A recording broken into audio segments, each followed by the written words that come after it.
ప్రభు అయిన యేసుక్రీస్తు నామమున కూడి వచ్చినటువంటి పరిశుద్ధ సహోదర సహోదరులకు అందరికీ కూడా ప్రభు అయిన యేసుక్రీస్తు నామములో నా వందన సమర్పణ చేసుకునిచున్నాను. ముఖ్యంగా సోదరుడు రామకృష్ణ లత వారికి అనుగ్రహించినటువంటి తన యొక్క చిన్న కుమారుడు అఖిల్ యొక్క బర్త్డే. ఎక్కడున్నాడు Akhil? Wish you happy birthday, may God bless you నాన్న. అందుకని నేను రాగానే అతనికి విష్ చేయలేదు. మీ అందరి తరఫున అతనికి విషయం చెప్పాలని వెయిట్ చేసి మనందరి తరఫున అతనికి విష్ హ్యాపీ బర్త్డే తెలియపరిచాను. అంత మాత్రం కాక కుటుంబాన్ని దీవించాడు, ఆశీర్వదించాడు, తన పిల్లల్ని ఆశీర్వదించాడు. బిడ్డలకి దేవుడు అనేకమైనటువంటి మేలులు చేస్తూ ఉన్నాడు. ఆ మేలులన్నింటినీ కూడా ఎల్లప్పుడూ కూడా ప్రతి ఒక్కరూ ఎల్లప్పుడూ కూడా కృతజ్ఞతలు సమర్పణ చేసుకుంటూ ఆయన చేసినటువంటి ఉపకారాలలో ఏ మనుషుడు కూడా ఎవరు కూడా ఏది కూడా మనము మర్చిపోకూడదు. మీకు అందరికీ తెలిసినట్టుగా ఒక విషయాన్ని మీకు జ్ఞాపం చేస్తాను. మనము దావీదు కీర్తనలో అని చదువుతాం కదా, అంటే ఎక్కువ శాతం దావీదు గారు కీర్తన రాశాడు కాబట్టి దావీదు కీర్తనలు అని చెప్తాం. వాస్తవానికి ఈ యొక్క కీర్తనలు అన్నీ కూడా మనం కావ్య భాగము అని చదువుతాం, లేక పద్య భాగము అని చదువుతాం. అంటే 66 పుస్తకాలలో 5 పుస్తకాలను ఏమనంటే పద్య భాగము అంటారు, పొయిటరీ అని అంటారు. దాంట్లో యోబు, కీర్తనలు, సామెతలు, ప్రసంగి, పరమగీతాలు అనేటువంటి ఈ 5 పుస్తకాలని పొయిటరీ అని పిలుస్తూ ఉంటారు. వాస్తవానికి ఒక్కొక్క పుస్తకం యొక్క దాని యొక్క నమూనానే వేరే. ఒక్కొక్క పుస్తకంలో ఒక్కొక్క విషయాలు ఉంటాయి.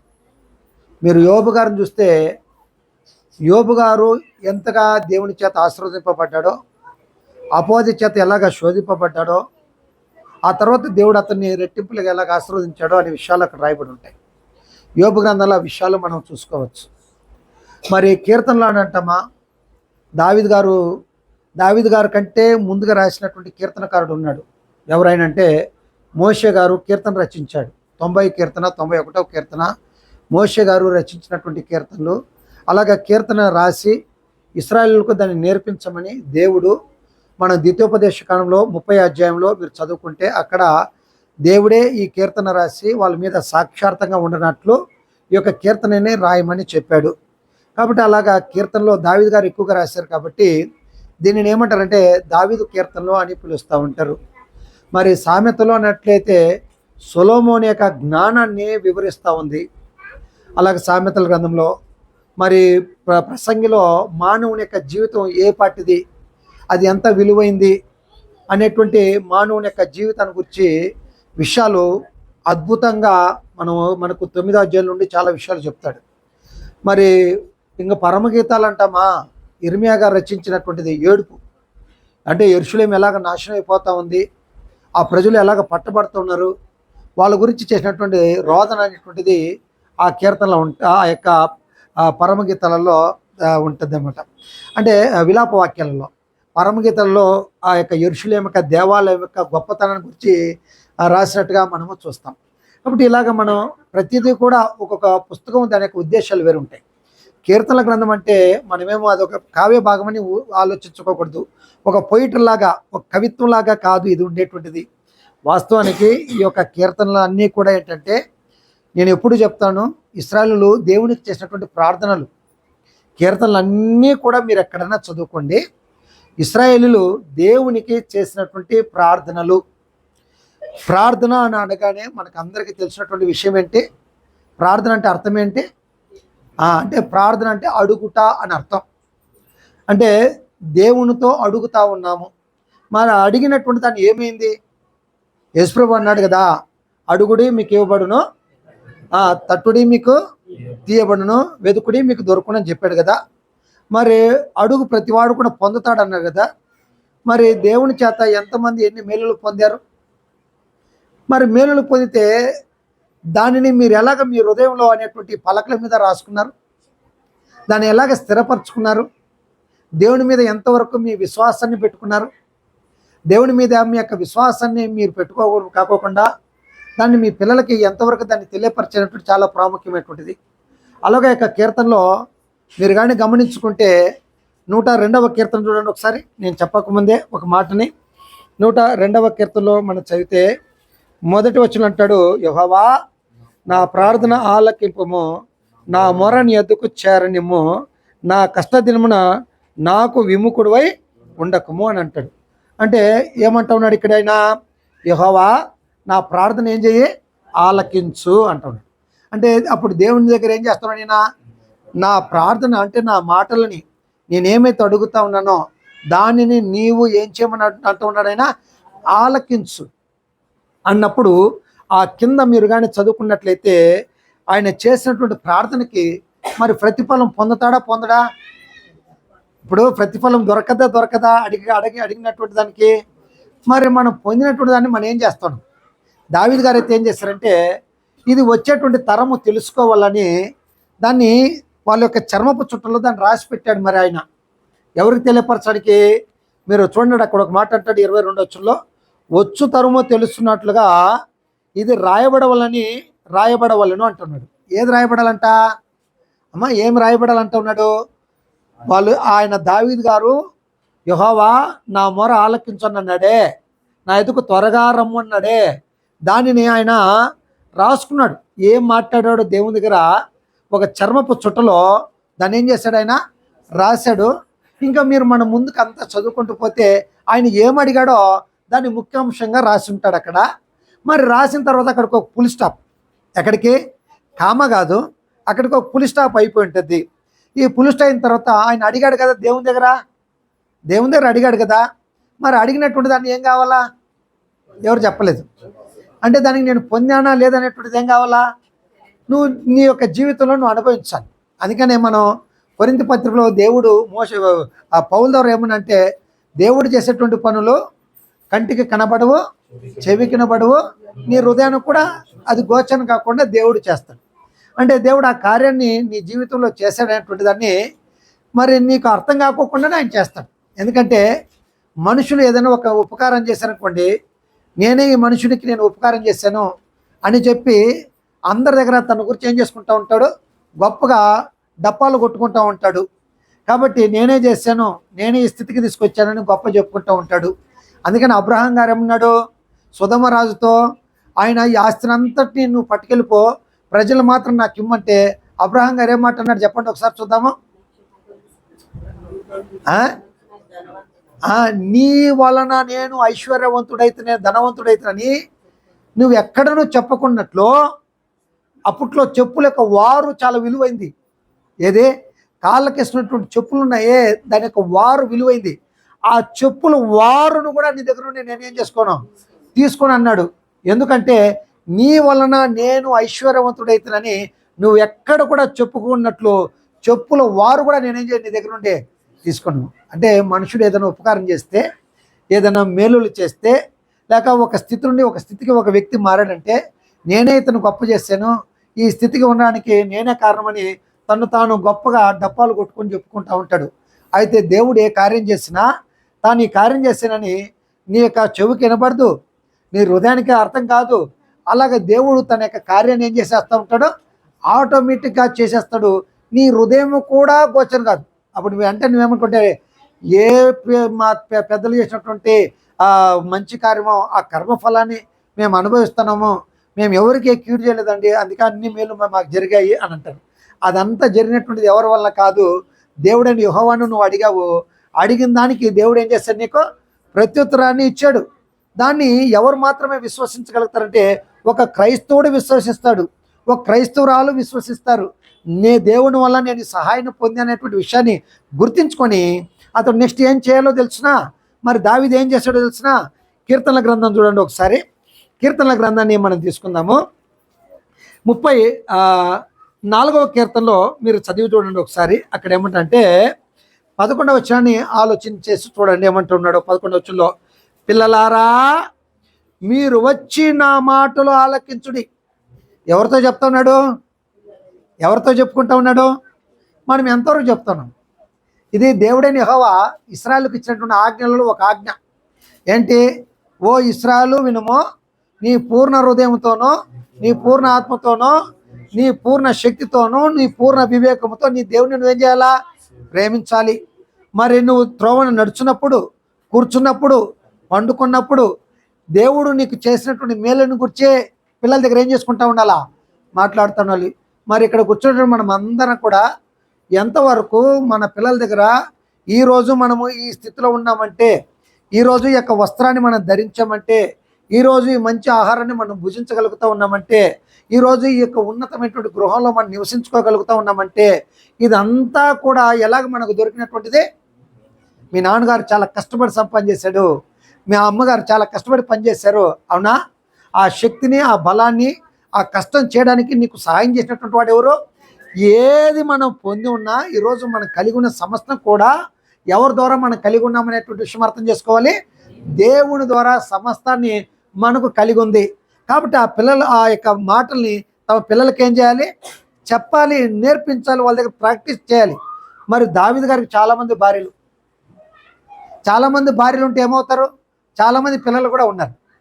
కుటుంబం నిండా పిల్లలు, ఆడపిల్లలు, మగ పిల్లలు, కుటుంబం నిండా పిల్లలు. ఆయన ఇంకెవరికో వెళ్ళిపోయి వాక్యం బోధించాల్సిన అవసరమే లేదు. ఆయన ఎవరికి బోధించాల్సిన పని లేదు. ఎవరు బోధించుకోవచ్చు? తన కుటుంబాన్ని విశ్వాసంలో పెంచుకుంటే చాలు, తన కుటుంబాన్ని ఆత్మీయమైనటువంటి జీవితంలో పెంచుకుంటే చాలు, తన కుటుంబాన్ని అందరిలోకి ఒక ఆదర్శవంతమైనటువంటి కుటుంబంగా తీర్చిదిద్దుకుంటే అదే పెద్ద పని. ముందు ఇంటిని గెలిచి ఏం గెలవాలంట? మనమంతా ఏం చేస్తామంటే రచ్చని గెలిచి ఇంటిని గెలవలేం. చాలా ప్రయత్నాలు ఏం చేస్తామంటే రచ్చ గెలవడానికి ప్రయత్నం చేస్తాం, బయటకు గెలవడానికి నేను వీరుడిని, నేను సూర్యుడిని అని బయట పొడవడానికి ట్రై చేస్తాం. ఎక్కడ పొడిచితే చాలు? మన ఇంటిని మనం పొడుచుకుంటే, మన ఇంటిని మనం సరిదిద్దుకుంటే మనకు అంతే చాలు. కాబట్టి అలాగ జరగాలంటే, మన పిల్లలు ఆత్మీయులుగా కావాలంటే, మన పిల్లలు ఆత్మ సంబంధిత మనుషులుగా, ఆత్మ సంబంధ కుటుంబంగా బ్రతకాలంటే చేసినటువంటి బాధ్యత అంటే, పిల్లలారా మీరు వచ్చి నా మాటలు వినుడి అంటే, తండ్రిగా ఒక బోధకుడుగా ఎవరిక్కడ బోధకుడు? ఎవరిక్కడ? అమ్మా దావీదు గారు. పిల్లలారా మీరు వచ్చి నా మాట వినుడి, యెహోవా యందు భయభక్తులు మీకేం చేస్తాను? నేను నేర్పిస్తాను. కాబట్టి పిల్లలు వచ్చి దావీదు గారు చెప్తా ఉంటే ఆయన యొక్క మాటలు వాళ్ళు జాగ్రత్తగా వచ్చి ఏం చేసేటువంటి వాళ్ళు అంటే ఆలకించేటువంటి వాళ్ళు. ఇంకా మనం చదువుకుంటే సామెతల గ్రంథాన్ని ఒకసారి తీసుకోండి. సామెతల గ్రంథంలో మనం చదువుకుంటే 3వ అధ్యాయాన్ని చూడండి ఒకసారి. సామెతల గ్రంథంలో 3వ అధ్యాయంలో సొలొమోను గారు ఎంత అద్భుతంగా చెప్పాడంటే, 4వ అధ్యాయం 3వ వచనం చూడండి ఒకసారి. నేను నా తండ్రికి కుమారుడుగా నుంటిని. ఇంకా అందరూ ఎలాగుంటారు? ఇంకా అందరూ వేరేగా ఏమైనా ఉంటారా అంటే? తండ్రికి పిల్లలు ఎలాగుంటారు? కుమారులుగా నుంటిని. నా తల్లికి సుకుమారుడనై ఏక కుమారుని వలె ఉంటిని. ఆయన నాకు బోధించుచు నాతో ఇట్లను, అంటే తన తండ్రి గారు తనకు బోధించుతూ ఇట్లను, నీ హృదయము పట్టుదలతో నా మాటలు పట్టుకొనిమ్ము, నా ఆజ్ఞలు గైకొని ఎడల నువ్వేం చేస్తావునా? నువ్వు బ్రతుకుతావు అని అన్నాడు. అంటే ఆయన నాకు బోధించుతూ నాతో ఇట్లను, నీ హృదయము పట్టుదలతో నేను దేవుని యొక్క మాటలు నీకు తెలియపరిచినప్పుడు వాటిని ఏం చెయ్యి? పట్టుదలతో ఆయన యొక్క మాటలు ఏం చేసుకోవాలంట? పట్టుకొనిమ్ము అంటే పట్టుకో. దేవుని యొక్క మాటలు పట్టుదలతో, హఠముతో, వైరాగ్యముతో దేవుని యొక్క మాటలు ఏం చేయమంటున్నాడు? పట్టుదలతో పట్టుకొనిమ్ము, అప్పుడు నీవు బ్రతుకుతావు అని అంటాడు. అంటే ఒక వ్యక్తి బ్రతకగలగాలంటే ఆయన యొక్క ఆజ్ఞలని ఏం చేసుకోవాలి? పట్టుదలతో ఆయన యొక్క మాటలు పట్టుకోవాలి. అలాగే ఎవరు పట్టుకున్నారు? అలాగే దావీదు పట్టుకున్నాడు. ఎవరి యొక్క మాటల్ని? దేవుని యొక్క మాటలు పట్టుదలతో తాను పట్టుకొని, ఆ పట్టుకునేటువంటి మాటలని తన పిల్లలకి ఒక ఉపాధ్యాయుడిగా ఉండి, ఒక టీచర్గా కూర్చొని తన పిల్లల కుటుంబానికి దాన్ని ఏం చేశాడు? ఆయన నేర్పించాడు, ఆయన బోధించాడు. ఎంత అద్భుతంగా చెప్పంటే 104వ కీర్తనని మనం తీసుకొని చూద్దాం. చూడండి ఒకసారి. 104వ కీర్తనలోకి మనం వచ్చేద్దాం. ఒక మాటని చదివి తర్వాత ఇంకొక విషయాన్ని కూడా మీతో కూడా చెప్తాను. అక్కడ ఏమిటంటే మీరు గమనించండి. 103వ కీర్తన 1వ వచనం. నా ప్రాణమా యెహోవాను సన్నుతించుము, నా అంతరంగమునున్న సమస్తమా ఆయన పరిశుద్ధ నామమును సన్నుతించుము అంటున్నాడు. ఎవరు చెప్తా ఉన్నారు ఇప్పుడు ఇక్కడ? అమ్మ, ఎవరు చెప్పుకుంటా ఉన్నారు అంటే, ప్రతి వ్యక్తి కూడా మనం ఎప్పుడు కూడా ఏం చదువుతామంటే, మానవుడు 2 భాగాలుగా ఉంటాడని చదువుకుంటాం కదా. ఒకటేమో బాహ్య పురుషుడు అని చదువుతాం కదా. బాహ్య పురుషుడు అంటే ఇలా కనబడేటువంటి వాడు. ఇంకొకటి ఎవరంట? ఆంతర్య పురుషుడు. అంటే మనము ఒకరితో ఒకరు మాట్లాడకపోయినా మన మనసుతో నువ్వు చేసేటువంటి మంచి పనిని, నువ్వు చేసేటువంటి చెడు పనిని బట్టి దేవుడు మనలో పెట్టినటువంటి ఆ యొక్క మనస్సాక్షి మన దగ్గర ఏం చేస్తూ ఉంటుంది. అందుకని ఆది కాండంలో మనం 7వ అధ్యాయంలో మనం చదువుకున్న 6వ అధ్యాయంలో మనం చదువుకున్నప్పుడు ఏమిటంటే, నా ఆత్మ నరులతో ఎల్లప్పుడూ కూడా ఏం చేయదంటాడు ఆయన? వాదించదు. అంటే ఇప్పుడు వాదించేటువంటి వ్యక్తి ఎవరు? ఆంతర్య పురుషుడు. ఆ యొక్క మనస్సాక్షి మనుషుడితో నువ్వు చేసేటువంటి మంచి పనిని నేను అభినందిస్తాడు, నిన్ను అప్రిషియేట్ చేస్తాడు. అదే నువ్వు చెడు పని, దుర్మార్గపు పనులు చేస్తే ఆ మనస్సాక్షి నీతో ఏం చేస్తూ ఉంటాడు? మాట్లాడుతూ ఉంటాడు. అంతే కదమ్మా. కాబట్టి ఇప్పుడు దావీదు గారు ఏమిటంటే, నా ప్రాణమా అంటే ఎవరితో ఎవరు మాట్లాడుకుంటా ఉన్నారు ఇప్పుడు? తనతోనే తాను మాట్లాడుకుంటా ఉన్నాడు. ఎవరితోనే? తనతోనే, తన ప్రాణముతోనే. ఆ ప్రాణంతో ఆంతర్య పురుషుడితో మాట్లాడుతున్న ఆ ప్రాణమా యెహోవాను ఏం చెయ్యి? సన్నుతించుము. ఆయన్ని సమీపించు, ఆయన సన్నుతించు, ఆయన్ని కీర్తించు, ఆయనను ఘనపరచు, ఆయనను మయపరచు. ఏది చేయాలంట అంటే, మనుషుడికి కొంచెం అంతస్తు బాగా వచ్చింది అనుకోండి, మనం లూకా సువార్తలో 12వ అధ్యాయం ఏం చదువుతాము? అక్కడ ఒక ధనవంతుడు ఉన్నాడా? గ్యాప్ ఉందా? గ్యాప్ లేదా? పోయేసిందా? ఏం చేశాడు ఆయన? అంటూ నా ప్రాణమా అనేక సంవత్సరాలకు కావాల్సిన ఆహారాన్ని సమకూర్చుకున్నాను, తినుము, తాగుము, సుఖించుము అని అన్నాడు. ఏం చేయాలంట అంటే, ఎవరితో ఎవరు మాట్లాడారు అక్కడ కూడా? ధనవంతుడు తన ప్రాణంతో తాను మాట్లాడుతున్నాడు. అనేక సంవత్సరాలు మీకేం చేశాను? నేను ఆహారాన్ని సమకూర్చాను, తినుము, తాగుమని తన ప్రాణంతో అన్నాడు. అప్పుడు యేసుప్రభు ఆ ఇలస్ట్రేషన్ చెప్పాడు, వెర్రివాడా, ఈ రాత్రి నీ ప్రాణాన్ని తీసేయాలనుకుంటా ఉన్నాడు, మరి నువ్వు సంపాదించింది ఎవరిదవద్ది అని అన్నాడు. కాబట్టి ఒక వ్యక్తి ఏం నేర్చుకోవాలంటే, మన ప్రాణాన్ని తీసేస్తే మనం సంపాదించింది మనది కాదు, పరులకి చెందద్ది అనేటువంటి విషయాన్ని గుర్తించుకోవాలి. కాబట్టి దావీదు అన్నట్టుగా ఏం చేయాలంటే, నా ప్రాణమా యెహోవాను సన్నిధించుము, ఆయన చేసినటువంటి ఉపకారాలలో ఏం చేయొద్దు? దేనిని కూడా నువ్వు మరవద్దు. ఏం చేయొద్దు? ఆయన చేసినట్టు ఉపకారాలు దావీదుకి చాలా ఉన్నాయి. ఇవన్నీ ఎవరికి చెప్తాడు ఆయన? ఇప్పుడు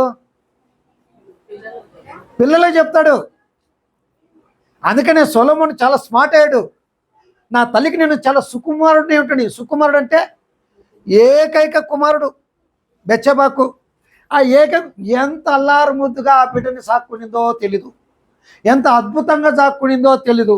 ఒక్క కొడుకు. దావీదుకి చాలామంది కొడుకులు ఉన్నారు, కానీ చాలామంది వాళ్ళకి పిల్లలు ఎక్కువ మంది ఉన్నారు, కానీ ఈ బెత్షెబాకు ఒకే ఒక కొడుకు. ఒకడు చనిపోయాడు. రెండోవాడు పుట్టగానే వాడి పైన ఇంకా అధికమైనటువంటి ఎక్కువ ప్రేమతో, అందుకనే ఆయన అన్నాడు, నా తల్లికి నేను ఎలాగుంటే, నేను సుకుమారుడునై ఉంటేనే, ముద్దు బిడ్డనే, నా తల్లికి నేను చాలా ముద్దు బిడ్డని. అప్పుడు నా తండ్రి నా దగ్గర కలిసినప్పుడల్లా, నానా నేను చెప్పేటువంటి మాటలను పట్టుదలతో నువ్వు పట్టుకొనిమ్ము, ఆయన ఎందు నువ్వు భయభక్తులు నువ్వు కలిగి నువ్వు బ్రతికినట్లయితే నువ్వు బ్రతుకుతావు అనేటువంటి విషయాల్ని ఏం చేస్తానంటే, దావీదు గారు తన కుమారునికి పదే దావీదు గారు సొలొమోనుకి తెలియపరిచేటువంటి వాడు. కాబట్టి నేనేమంటాను, నా ప్రాణమా యెహోవాను సన్నుతించుము, నా ప్రాణమా, నా అంతరంగంలో ఉన్న సమస్తమా ఆయన యొక్క పరిశుద్ధ నామమును సన్నుతించుము, నా ప్రాణమా యెహోవాను సన్నుతించుము, ఆయన చేసినటువంటి ఉపకారాలలో ఏం చేయొద్దు? దేనిని మరవకూడదు. అంతే. ఆయన చేసిన మేలు ఏది కూడా మరవకూడదు. ఏం చేస్తాడు అలాంటి దావీదుకి? ఇదే పెద్ద పాఠం అయిపోద్ది ఈరోజు. ఏం చేస్తాడు ఆయనకి? అంత మేలు ఏం చేస్తాడు ఆయనకి? అమ్మా, ఎవరు చెప్పలేదు. ఏం మేలు చేశాడు ఆయనకి? ఎవరికి ఏం మేలు చేశాడు? బ్రదర్, మీకు ఏం మేలు చేశాడు దేవుడు? ఆ క్రీస్తునందు రక్షణ తర్వాత విషయం. మీకు ఏమేమి మేలు చేశాడు నాకు తెలుసు. ఏ స్థితిలో ఉంటే ఇప్పుడు ఏ స్థితికి వచ్చారు అనేటువంటిది. మీరు నేను కూడా అంతే, వాళ్ళని కాదు, మనమందరం కూడా వాళ్ళమే. ఎవరో పుడతా కూడా బంగారు స్పూన్ పట్టుకొని పుట్టినటువంటి వాళ్ళం కాదు. మనం అందరం కూడా పేదవాళ్ళగా పూరు గుడ్సులలో పుట్టి పెరిగి వేసుకోవడానికి సరిగ్గా చొక్కా లేకుండా నిక్కర్ లేకోకుండా అలాగా మనం అందరం కూడా అలా ఉన్నటువంటి వాళ్ళే. మరి ఇప్పుడు ఏ స్థితిలో ఉన్నాము అమ్మా? ఈ స్థితిలో ఈరోజు ఒక స్థితికి మనం ఎదగలేదా? ఒక స్థితికి దేవుడు మనల్ని తీసుకొచ్చాడో తీసుకురాలేదా? మరి అవన్నీ కూడా ఎవరు చెప్తారు మన పిల్లలకి? ఎవరు చెప్పాలి? మరి ఇప్పుడు మన స్థితిని మన కన్నులారా చూసుకున్నాం కాబట్టి మన స్థితిని గురించి మన పిల్లలకి మనం ఏం చేసుకోవాలి? వివరించి మన పిల్లలకి మనమే చెప్పుకునేటువంటి బాధ్యత మందే. ఓకే, ఎవరు చెప్పుకోవాలి? మన పిల్లలకి మనమే చెప్పుకునేటువంటి బాధ్యత కలిగి ఉన్నటువంటి వాళ్ళమి. అలాగే దేవుడు దావీదుకి ఏం మేలు చేశాడు? ఎంత మేలు చేశాడు? మరి యెషయా ఏమో వాళ్ళ నాయన పేరు యెషి. ఆయనకి 8 మంది కుమారులు, ఇంకా ఆడపిల్లలు కూడా ఉన్నారు. మళ్ళీ అందులో దావీదు 7వ వాడు, వాస్తవానికి అంటే ఆఖరి వాడు అని అంటారు. ఆ ఆఖరి వాడేటువంటి ఆయనకి చాలా పేద కుటుంబం, 8 మంది సంతానంతో. అప్పట్లో మీకు తెలుసో తెలీదో రాజుకి ఆ కుటుంబస్తులు పన్ను చెల్లించాలి. వాళ్ళు స్వతంత్రులు కాదు. యేసుప్రభు కూడా ఈ లోకంలో ఉన్నప్పుడు హేరోదీయులు ఆయన దగ్గరికి వచ్చారు. అయ్యా, కైసరుకు ఆ మాట ఎత్తి అడగడానికి ముందుగానే పేతురుని పిలిచాడు. పేతురు ఇలాగ రా అన్నాడు. చెప్పండి ప్రభు అన్నాడు. నువ్వు సముద్రానికి వెళ్ళు, ఒక గాలమయ్యి ఒక చేప బయటకు వస్తుంది. ముందుగా ఏ చేప బయటకు వస్తుందో దాని నోట్లో నువ్వు తీసుకుంటే, దాన్ని నోరు తెరిచి చూస్తే దాంట్లో ఒక నాణ్యం నీకు దొరకద్ది. దాన్ని నీ కొరకు నా కొరకు పన్ను చెల్లించు అని చెప్పిన తర్వాత ఒక మాట అంటాడు, రాజులు అధికారులు ఎవరి దగ్గర పన్ను తీసుకుంటారు? కుమారుల దగ్గరనా, లేకపోతే అన్యుల యొద్దనా? అంటే కుమారుల యొద్దనా, లేకపోతే పరదేశుల దగ్గరనా? ఎవరి దగ్గర పన్ను తీసుకుంటారు? ఇప్పుడు మీ కుటుంబంలో అఖిల్ దగ్గర, తర్వాత విశ్వ దగ్గర మీరు ట్యాక్స్ కలెక్ట్ చేస్తారా? తినేదాన్ని ప్రతిదాన్ని మనమారు మన పిల్లలు చేస్తామా? అప్పుడు కుటుంబంలో వాళ్ళు ఎవరు? వాళ్ళు బిడ్డలు అంటే స్వతంత్రులే కదా. మరి యేసుప్రభు ఉన్నాడు, మరి స్వతంత్రులైనటువంటి బిడ్డల దగ్గర ఎవరు పన్ను తీసుకుంటారు? అయితే వాళ్ళు మనల్ని కుమారులుగా మనం చూస్తలేదు కాబట్టి, మన పరదేశులుగా చూస్తున్నారు కాబట్టి వాళ్ళకి ఏం చేసాయి? పన్ను చెల్లించాలి. కాబట్టి రాజులకి ఏం చేయాలంటే ఆ కాలంలో పన్ను చెల్లించాలి.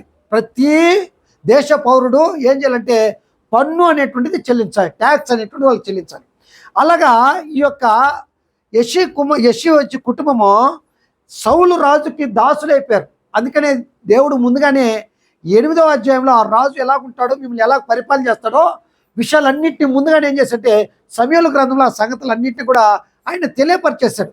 మీ రాజు మిమ్మల్ని ఏలుతాడు, మీ యొక్క గొర్రెల మందని తీసుకెళ్తాడు, మీ పిల్లల్ని వంటలు వాడుగా, ఆడపిల్లలైతే ఇంట్లో వంటలు చేసేటువంటి వాళ్ళగా, మగపిల్లలైతే మీ రథాల ముందు పరిగెత్తేటువంటి వాళ్ళగా ఇలాగ మిమ్మల్ని చేసుకుంటాడయ్యా అంటే, నో మాకు ఎలాగైనా కానీ లోకాచారం బట్టి ఎలాగా రాజులు ఉన్నారో అలాంటి రాజే మాకు కాదు, మా పన్ను ఇచ్చినా పర్వాలేదు, మేము వాళ్ళకి దాసులైనా పర్వాలేదు, మేము చెల్లిస్తాం, మాకు రాజు కానే కావాలన్నారు. ఆ రాజు వచ్చాడు, వీళ్ళని దాసులుగా చేసుకున్నాడు. అలాంటి దాసుల గృహంలో ఉన్నటువంటి వాళ్ళు ఎవరు? యెషీ కుటుంబీకులు. ఆ యొక్క ఇశ్రాయేలు దేశంలో సౌలుకి పన్ను చెల్లించేటువంటి దాసులు, వాళ్ళు స్వతంత్రులు కాదు. అయితే వీళ్ళు యుద్ధానికి వెళ్ళిన తర్వాత ఎవరు?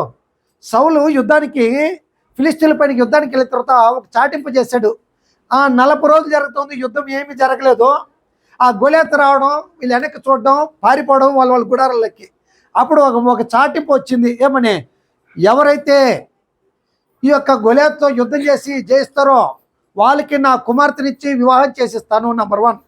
రెండోదిగా వాళ్ళని ఇశ్రాయేలు దేశంలో వాళ్ళని స్వతంత్రులుగా చేస్తానని 2వ ప్రకటన చేసి, ఆ ప్రకటన వినగానే ఇదిగో వెళ్ళినటువంటి ఒక బాలుడు, ఒక 13-14 ఇయర్స్ ఉంటాడు, ఒక మంచి యవన పిల్లలు ఉన్నట్టు యవనస్తుడు వెళ్ళాడు, చూశాడు. అరే ఈ సున్నతి లేని ఈ ఫిలిస్తీన్ ఎంత, నేను వెళ్ళి ఏం చేస్తాను, యుద్ధం చేసి నేను అతను చంపుతాను అన్నాడు. సరే, సౌలు యొక్క ఆ యొక్క వేషభూషణాలు అన్నీ ఉన్నాయి. ఆ డాలు ఇచ్చి చేతికి, ఆ యొక్క దేహానికి కావాల్సిన కవచాలు ఇచ్చి నువ్వు వెళ్ళంటే ఆ కవచం లోపల మునిగిపోయాడు. అప్పుడు అన్నాడు, ఇవన్నీ వేసుకుని నేను యుద్ధానికి వెళ్ళడానికి నాకు శక్తి చాలదు, నాకు అంత సమయం లేదు, నా ఒడిసెలు తీసుకుని నేను వెళ్తా అని చెప్పి అలాగ ఒడిసెలో రాళ్ళు ఏరుకొని గిరగిర దీపి ఆ ఫిలిస్తీన్ కొట్టి చెప్పాడు. అప్పుడు సౌలు తన మాటపై నిలబడుకున్నాడా తన కుమార్తెనిచ్చి వివాహం చేయడానికి? సౌలు నిలబడుకోలేదు. ఇశ్రాయేలుని అతను విడుదల చేశాడా? లేదు. అంతకు బదులుగా ఆయన ఇశ్రాయేలుకు రాజు అవుతాడని చెప్పి అనేకమైనటువంటి ఏం తీసుకొచ్చి పెట్టాడు ఆయనకి, శ్రమలని, బాధల్ని, అసలు తరుముకుంటూ పోయాడు ఆయన్ని. ఆయన అన్నాడు, అయ్యా ఎవరినయ్యా తరుముకుంటూ పోతావు నువ్వు, ఒక మిన్నల్ని ఏం చేస్తావు నువ్వు, తరుముకుంటూ పోతా ఉన్నావు కదా అని అన్నాడు. మిన్నలు ఏంటి? తల్లో ఉండేటువంటి పేను ఏంటి? పేను ఏం చేస్తారు, కూర్చొని లక్షణంగా ఆడపిల్లలు అయితే ఒకరి తల ఒకరు చూసుకుంటా పేర్లు చంపుకుంటూ ఉంటారు. అది మీరు అలాగ తల ఇంటికి ఇలా తీగని, ఎస్ నేను ఈడ ఉన్నాను నన్ను చంపట్టద్దా, ఇలా చూసి ఏంటి అని ఇలా చూసేటప్పుడు అది అక్కడ ఉండదు. మళ్ళీ ఇదంతా తలంతా ఏం చేస్తూ ఉండాలా, ఇప్పుడు పోయింది, ఇంత గండుది పోయింది, ఇంత పెద్దది పోయింది అని తలంతా ఎతికి ఇదిగో ఇప్పుడు దొరికింది అని చెప్పి దాన్ని తీసే ఏం చేస్తాను. అలా ఎవరు ధర్ముతా ఉన్నావు నువ్వు, ఒక మిన్నల్ని నువ్వేం చేస్తావు నువ్వు, అటువంటి వాడిగా నన్ను నువ్వు తరుముతా ఉన్నావా అంటే చాలాసార్లు తన నీతిని తాను కనపరుచుకున్నాడు. అటువంటి దావీదు మహారాజుని, గొర్రెల మధ్యలో ఉన్నటువంటి వాడిని, ఇశ్రాయేలు అనేటువంటి 12 గోత్రాల పైన దేవుడు ఏం చేశాడు, అతన్ని అభిషేకించి రాజుగా దేవుడు అతన్ని అభిషేకించేశాడు. ఉన్నతమైనటువంటి స్థితిని తీసుకొచ్చేసాడు. ఎంత స్థితి తీసుకొచ్చాడంటే తన కొరకు ఒక నగరాన్ని కట్టుకునేంత శక్తిని ఇచ్చాడు దేవుడు. ఎంత ఇచ్చాడు?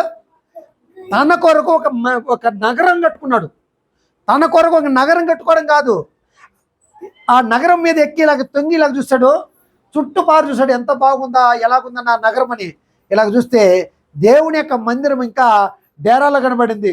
వెంటనే నాతాను ప్రవక్తను పిలిపించి, అయ్యా నాతాను ప్రవక్త, ఏంటి నా దేవుడిని యెహోవా యొక్క మందిరము ఏమో ఇంకా గుడారంలో ఉంది, నేనేమో మంచి టీ గుడ్డుతో కట్టినటువంటి దేవదారుమ్రాలతో కట్టినటువంటి మందిరంలో ఆ ఇంట్లో నేను నివాసం చేస్తూ ఉన్నాను. దేవుని మందిరం ఎక్కడ పడింది? ఇంకా సుమారుగా 500 సంవత్సరాలు ఉండి ఇంకా ఆ గుడారంలో డేరాలో పడి ఉంది అన్నాడు. అప్పుడు నాతాను ప్రవక్త చాలా సంతోషమై, అయ్యా నువ్వేం చేస్తావో నీ ఇష్టం వచ్చినట్టుగా నువ్వు చేసే అని అన్నాడు. అప్పుడు వెంటనే నేను దేవుని యొక్క మందిరం కట్టించాలని మనసులో ఆలోచించుకున్నాడంతే. ఆలోచించి స్థిరమైనటువంటి బుద్ధి కలిగి నిలబడుకున్నాడు. నేను అక్కడ ఉండాలి, నా దేవుడు ఈ ఉన్నతమైన స్థితిలో ఉండాలనేటువంటి ఆలోచన చేసి మందిరాన్ని కట్టించడానికి ఆయన సిద్ధపడితే దేవుడు అన్నాడు, నానా దావీదు, నా కొరకు నువ్వు మంచి ఆలోచన చేసావు. నేను ఐగుప్తు నుండి వచ్చింది మొదలుకొంటే, అరణ్యంలో వచ్చింది మొదలుకొని ఇంతవరకు నాకు ఒక మందిరం కట్టించమని మీలో ఎవడినైనా ఒకరిని అడిగాను నేను. అప్పటి నుండి నేను ఇలాగ మీ మధ్యలోనే ఉన్నాను కదా, మీ మధ్యలో నివాసం చేస్తా ఉన్నాను కదా, కాబట్టి నేను ఎవరిని నేను కోరలేదు. అయితే నీవు నా కొరకు మంచి ఆలోచన చేసావు. అయితే నీవు నా కొరకు మందిరం కట్టించకూడదు, నువ్వు అనేక మంది యొక్క రక్తాన్ని ఏం చేసావు, నువ్వు చిందించావు. నీ కుమారుడైనటువంటి నీ గర్భంలో నుండి పుట్టేటువంటి నీ కుమారుడు నా కొరకు ఏం చేస్తాడు, ఒక మందిరాన్ని కట్టిస్తాను అన్నాడు. ఆ మందిరం కట్టించడానికి దావీదు ఏమి చుట్టాడు, ఏ స్థితిలో ఉన్నటువంటి వాడమ్మా, ఒక కర్ర ఎత్తి భుజం మీద వేసుకొని పైన వేసుకొని అర్ధం చొక్కా వేసుకొని సరిగ్గా కింద ఎంత చర్మం చుట్టుకున్నాడో మనకైతే తెలీదు, పైన ఏమి లేవు, యెహోవా నా కాపరి నాకు లేమి కలగదు, పచ్చిగల చోట్ల ఆయన నన్ను పరుండ చేస్తున్నాడు, శాంతికరమైన జలములతో ఆయన నన్ను నడిపించుతున్నాడు, ఆయన యొక్క దుడ్డుకరమైన దండ నన్ను ఏం చేస్తుంది, ఆదరిస్తుంది అని చెప్పినటువంటి యొక్క దావీదు, దేవుడు ఏ స్థితికి అతడు ఎదిగాడో, దేవుడికి ఎంతవరకు తనకు శక్తికి మించి ఎంత దేవునికి సమర్పించాడో మీరు ఒక మాటని మీరు కానీ చూస్తే ఆశ్చర్యపోతారు మీరు. మన దినవృత్తాంతాలు తీసుకుందాం ఒకసారి. సమూయేలు గ్రంథాన్ని మనం ఒకసారి తీసుకుందాం. మొదటి సమూయేలు గ్రంథము 22వ అధ్యాయము అనుకుంటాను, ఒకసారి చూద్దాం.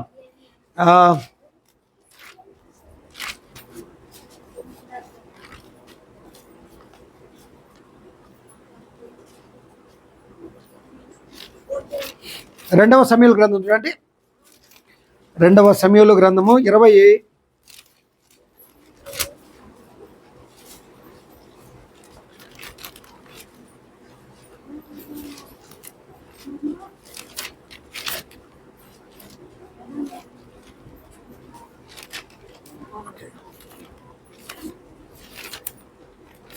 ఒక్క నిమిషం, ఒక్క నిమిషం.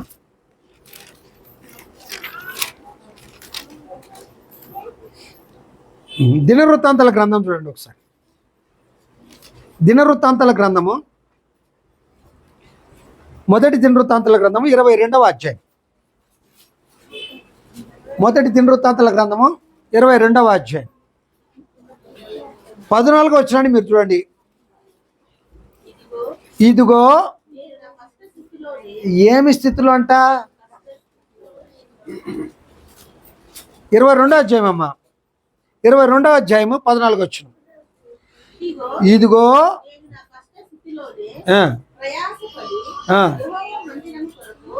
2 లక్షల మనుగుల బంగారమును 10 కోట్ల మనుగుల వెండిని తూచా శక్యము కానంత విస్తారమైన ఇత్తడిని ఇనుమును సమకూర్చి ఉన్నాడు. రాళ్ళను కూర్చి నీవు ఇంకను సంపాదించుదుగాక అని ఎవరి దగ్గర అన్నాడు? సొలొమోను దగ్గర చెప్తున్నాడు. దేవుడు నన్ను ఎంతగా ఆశీర్వదించాడు. ఎంతకాలం బట్టి ఉండొచ్చు? ఎంతకాలం బట్టి ఉండొచ్చు? ఎవరికి ఎంత ఇచ్చాడంటే దేవునికి, ఇదిగో నా కష్ట స్థితిలోనే అమ్మా. మొదటి దినవృత్తాంతాల గ్రంథం అమ్మ 22వ అధ్యాయం దొరికిందా? దినవృత్తాంతాల గ్రంథం 22వ అధ్యాయంలో, ఇదిగో నేను నా కష్టస్థితిలోనే ప్రయాసపడి యెహోవా మందిరము కొరకు 2 లక్షల మనువుల బంగారమును, ఎంత ఇచ్చాడంట? 2 లక్షల మనువులు. ఒక మనువు అంటే ఎన్ని కేజీలు? 10 కేజీలు. ఒక మనువు 10 కేజీలు. అప్పుడు ఎంత ఉండొచ్చు ఇది? మీరు అలాగే లెక్కేసుకోండి. 10 ఇంటూ ఎంత అంట? 2 లక్షలు. అసలు తూచ శక్యము అంటే లెక్కకి రాలేదు వెండి. తూచ శక్యము కానంత వెండిని ఏ పరిస్థితిలో ఇచ్చాడంట? ఏ పరిస్థితిలో ఇచ్చాడమ్మా? కష్టంలో ఇచ్చాడంట. మనకి కలిగి ఉండి కూడా, మన సమృద్ధి కలిగి ఉండి కూడా, నేను ఎవరిని నిందిస్తలేదు, మన దశభాగంలో మన సంపాదించిన మన దశభాగంలో సంపాదనలు దశభాగం ఇస్తలేదు. న్యాయంగా ఇస్తే అది ఎంతో అవుతుంది. అలాగే ఇమ్మని మీకు చెప్పలేదు నేను. అది వాళ్ళకి వ్యక్తిగతంగా సంబంధించినటువంటి విషయం. అంటే దావీదు గారు దేవుని యొక్క మందిరం కొరకు 10 లక్షల మనువుల బంగారాన్ని, తూచ శక్యము కానంత వెండిని, దేవుని కొరకు రాళ్ళను కర్రలను సమస్తాన్ని సమకూర్చి పెట్టేశాడు. అంత మాత్రమే కాకోకుండా స్థలాన్ని కూడా చూసి రెడీగా పెట్టేశాడు. ఆయన అంటాడు ఒక మాట, నేను పరుండు పెట్టి నా మంచం మీదకి నేను ఎక్కను అంటాడు. చూడండి ఒకసారి కీర్తనల గ్రంథం తీసుకోండి. ఒకసారి కీర్తనల గ్రంథము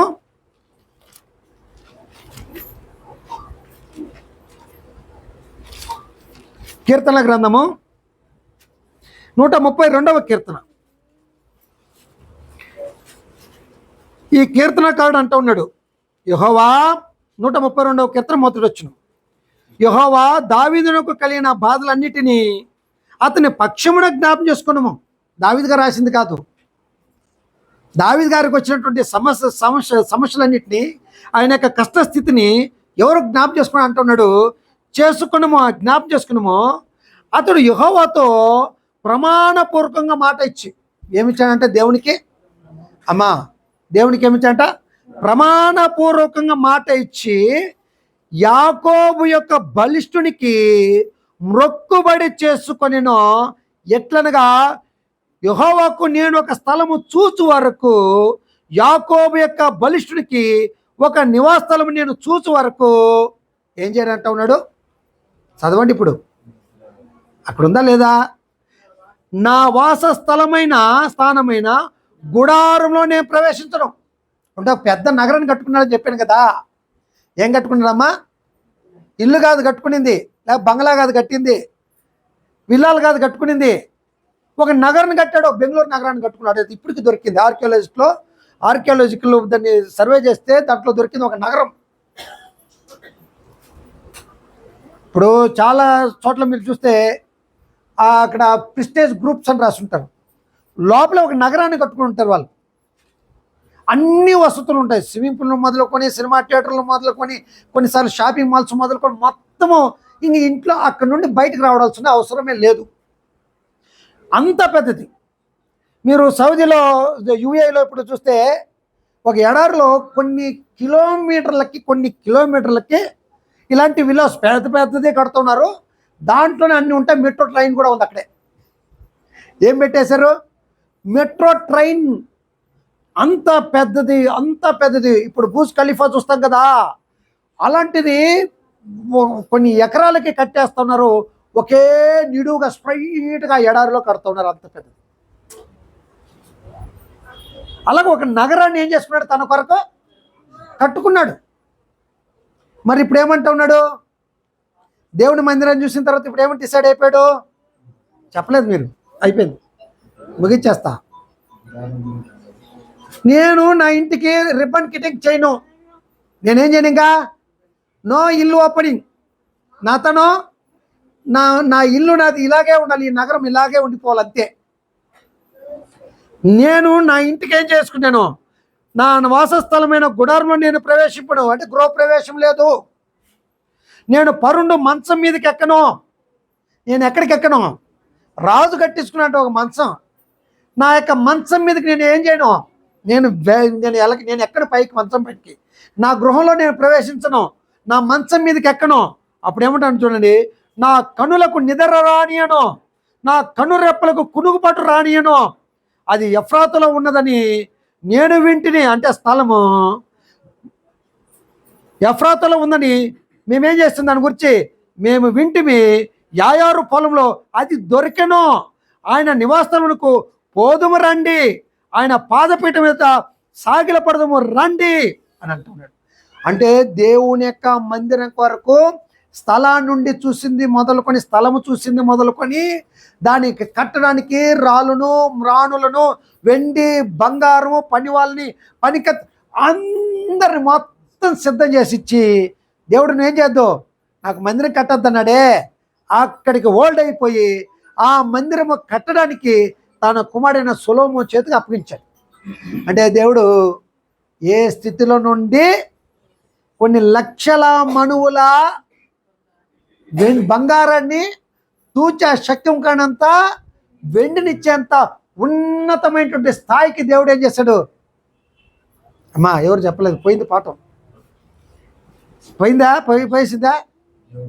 అంతగా దేవుడు అతన్ని ఏం చేశాడు? ఆశ్రయించి అంతగా దేవుడు అతన్ని హెచ్చించేశాడు. ఏ స్థితిలో ఉండి? దీన స్థితిలో నుండి ఉన్నతమైనటువంటి శిఖరాన్ని దేవుడు ఎక్కించాడు. అందుకనే నా ప్రాణమా, ఇప్పుడు చెప్పండి, నా ప్రాణమా యెహోవాను సన్నిధించుము, నా అంతరంగమునున్న సమస్తమా ఆయన పరిశుద్ధ నామమును సన్నిధించుము. నా ప్రాణమా యెహోవాను సన్నిధించుము, ఆయన చేసిన ఉపకారములలో దేనిని కూడా నువ్వేం చేయొద్దు, మరువకు. మనము ఎవరే కానీ ఆయన చేసేటువంటి మేలులలో మనం ఎవ్వరు కూడా ఏది కూడా ఏం చేయకూడదు, మరవకూడదు. అంత మేలు చేశాడు. లతమ్మని, రామకృష్ణని దేవుడు అలాగ ఆశ్రయించాడు. 2 కుమారులు ఇచ్చాడు. 2 కుమారులు కూడా చక్కగా విశ్వాసంలో భక్తిలో ఎదుగుతూ ఉన్నారు. 2 కోడళ్ళు మంచి విశ్వాసంలో భక్తిలో ఎదుగుతూ ఉన్నారు. అలాగా ఇచ్చినటువంటి మనవరాలని దేవుడు అలాగ విశ్వాసంలో భక్తిలో పెంచడానికంటే అంతకంటే గొప్ప మహాభాగ్యం ఇంకెవరికి లేదు. అందుకు ఒక అద్భుతమైనటువంటి ఒక మాట ఏముందంటే, నేను అఖిల్ నీ కొరకు విషయం చెప్తాను. ఒక మాట ఏమిటంటే 7వ అధ్యాయంలో ప్రసంగి గ్రంథంలో ఏమంటారంటే, ఒక మాట ఏముంది చూడండి, అక్కడ ఏముంటుందో కంఠస్థం చెప్పాలి. మరి చెప్పినప్పుడల్లా వాక్యం తీసుకొని ఎంతసేపు ఎతుకుతూ ఉంటారు. సుగంధ తైలము కంటే మంచి పేరును ఒకని యొక్క జన్మదినము కంటే మరణ దినము మేలు అని అన్నాడు. ఏదంటమ్మా? సుగంధ తైలము కంటే మంచి పేరును సంపాదించుకోవాలి. అది కుటుంబం యొక్క గౌరవం, తల్లిదండ్రుల యొక్క పెంపకం. ఆ యొక్క పిల్లలు మంచి పేరు తెచ్చుకొని బ్రతకాలి. ఏది తెచ్చుకొని బ్రతకాలి? ఆ తల్లిదండ్రులకు తగ్గట్టుగా మంచి పేరు తెచ్చుకోవాలి. కుటుంబంలో మంచి సంస్కారం అనేటువంటి తెచ్చుకోవాలి. ఈ పిల్లలు చాలా సంస్కారం కలిగినటువంటి పిల్లలు అని చెప్పాలి. ఎందుకంటే ఒక మాట 19వ అధ్యాయంలో లేవి కాండంలో అంటాడు, తీసుకొని చదవద్దండి. నరిసిన వెంట్రుకలు వాళ్ళు వచ్చినప్పుడు వాళ్ళు ఏం చేయాలంట?